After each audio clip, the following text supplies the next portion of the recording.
সম্প্রতি একটা গবেষণা দেখছি, আমার বাংলাদেশেরই এক ভদ্রলোক, উনি মেডিসিনের উপরে ইউকেতে পড়াশোনা করেছে। উনি একটা কন্টেন্ট দিচ্ছে যে আসলে বাংলাদেশের ডাক্তাররা ডায়াবেটিসের ট্রিটমেন্ট করে না, ট্রিটমেন্ট জানেই না, আর জানলেও সেটা করে না। আমি জাতীয় বিশ্ববিদ্যালয় থেকে এসেছি। আপনার ভিডিওগুলো আমার 19 সালে প্রথম দেখি একজনের পরামর্শে। তো আমি আপনার ভিডিওগুলো দেখেই আমি নিজের মতো একটা ডায়েটিং করেছি। আপনার ওটা ফলোও করিনি, কিন্তু আপনার 3.5 মাসে আমি শর্করাবিহীন তো 13 কেজি আমার ওয়েট লস্ট হয়েছিল। তো তখন আপনার প্রতি আমার একটা বিলিভনেস আসছে। এরপর আমি প্রচুর কন্টেন্ট, দেশি বিদেশি বিভিন্ন কন্টেন্ট দেখি। তো আপনি একটা সুন্দর কথা বলছেন যে এটা আমি ইউকের গবেষণা বা ইন্ডিয়ার কিছু গবেষণা দেখছি যে আপনার সাথে আপনার যে এই যে ট্রিটমেন্ট সিস্টেম এটা ওদের সাথে মেলে। এবং আমি এই যে সম্প্রতি একটা গবেষণা দেখছি, আমার বাংলাদেশেরই এক ভদ্রলোক, উনি মেডিসিনের উপরে ইউকেতে পড়াশোনা করেছে। উনি একটা কন্টেন্ট দিচ্ছে যে আসলে বাংলাদেশের ডাক্তাররা ডায়াবেটিসের ট্রিটমেন্ট করে না, ট্রিটমেন্ট জানেই না, আর জানলেও সেটা করে না।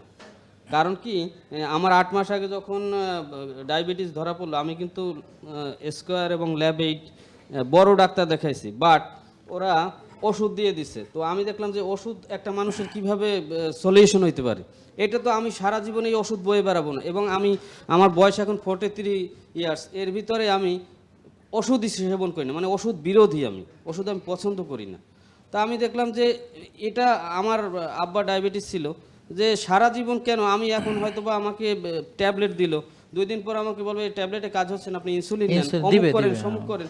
তো ওষুধ তো একটা জীবনের সলিউশন হতে পারে না।